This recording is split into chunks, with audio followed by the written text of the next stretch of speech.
শোনো, আচ্ছা কি বলবো বলেন। অনেকদিন যাবত তোমাকে একটা কথা বলবো ভাবছিলাম। আচ্ছা কি বলবেন বলেন, আমার সময় নেই। তুমি কি কিছু বুঝতেছো না যে আমি কি বলতে চাই? তুমি তো একটা মেয়ে মানুষ, বোঝার কথা। আর তোমার পিছনে আমি অনেকদিন যাবত ঘুরতেছি, তুমি কি এটা বুঝো না? কেন ঘুরতেছি? আসলে আমি তোমাকে পছন্দ করি। আরে না না, আমার বোন হয়। দাঁড়া, বাসায় একটা ফোন দিই। তুমি হ্যাঁ বা না একটা কিছু বলো। এই শোনো, কিছু তো বলো।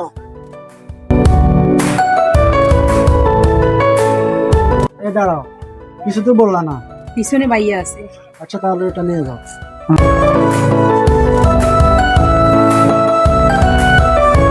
আচ্ছা ঠিক আছে, বাসা থেকে যেহেতু ঝামেলা হচ্ছে তাহলে আর কি করবা, তুমি চলে আসো, চলে আসার পরে আমরা না হয় কোথাও যাই, অথবা তুমি যেটা বলো সেটাতে আমি এক পায়ের আছি।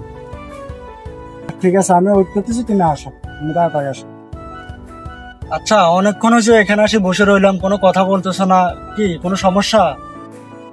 আসলে আজকে কালকে কথা বলার সময় আমার ভাইয়া দেখে ফেলছে তো, বাসায় বলছে, এখন কি করব বুঝে পাচ্ছি না। তুমি বলো কি করবো। মন খারাপ করে বসে আছো? আসলে আমরা বাইরে দেখা করি তো, এটা কালকে ভাইয়া দেখে ফেলছে, এখন বাসা থেকে আমাকে খুব চাপ দিচ্ছে। এখন আমি কি করব তুমি বলো, বুঝতে পারছি না। ওখানে এখন আমি তোমাকেও ছাড়তে পারতেছি না, আর বাসায় কি করে থাকবো সেটাও বুঝতে পারতেছি না। আচ্ছা তাহলে চলো আমরা পালিয়ে যাই, কি বলো? তাহলে মনে করো যে, আসলে তুমি যদি মনে করো যে আমার কথাটা শোনো, হয়তো যে আমরা যদি পালা যাই বাসা থেকে কিছুদিন মনে কষ্ট পাবে, তারপর অবশ্যই মেনে নেবে। আর যদি তুমি যদি আমাকে ছেড়ে চলে যাও তাহলে আমরা সারা জীবন কান্না করতে হবে। এখন সিদ্ধান্ত তোমার, তুমি একাই আমার হাত ধরবা নাকি বাসার ফ্যামিলির কথা শুনবা? তুমি যদি আমার হাত ধরো তাহলে আমরা সুখে থাকবো ইনশাল্লাহ, কিছুদিন পর ওরা অবশ্যই মেনে নেবে। এখন তুমি কি করবা? আচ্ছা, আমি ভেবে দেখছি তোমাকে ছাড়াও থাকতে পারবো না।